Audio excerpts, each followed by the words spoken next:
JK Yadav Films present.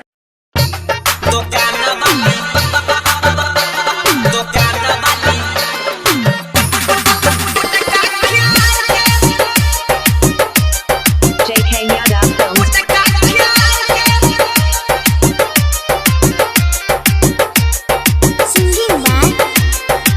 Singing by Prince Birya. खोल के समान छौड़ी हम आधा देखाओगे खोल के समान छौड़ी हम आधा देखाओगे दुकान वाली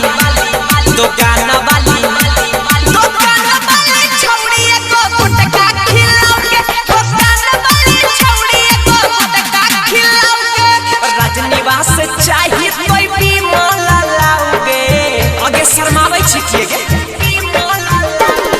राजनिवास चाहिए कोई भी मोहल्ला लाओगे दुकान वाली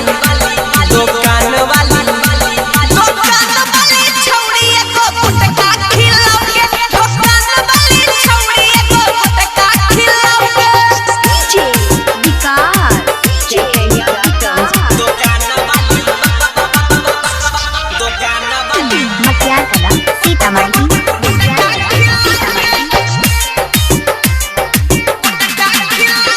सब छौड़ा छिए छौड़ी पी के फलाई 10-5 दे के सामान लेबौ काई ये छौड़ी सामान लेबौ काई सब छौड़ा छिए के पी के फलाई 10-5 दे के सामान लेबौ काई ऊपर लहट कोई में छिफाड़ के चिखाओगे दुकान वाली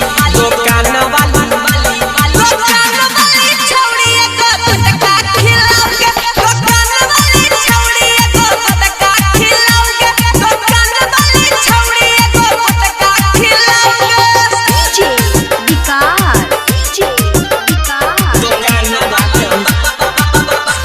दुकान वाली मटियार कला सीतामढ़ी।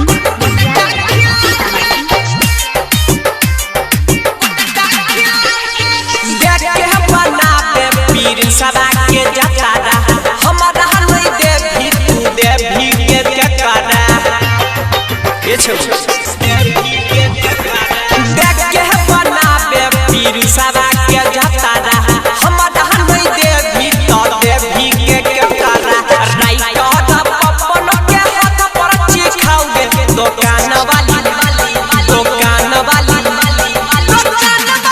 छौड़ी एको गुटका खिलाओगे दुकान वाली छौड़ी एको गुटका खिलाओगे दुकान वाली छौड़ी एको गुटका खिलाओगे JK Yadav Films.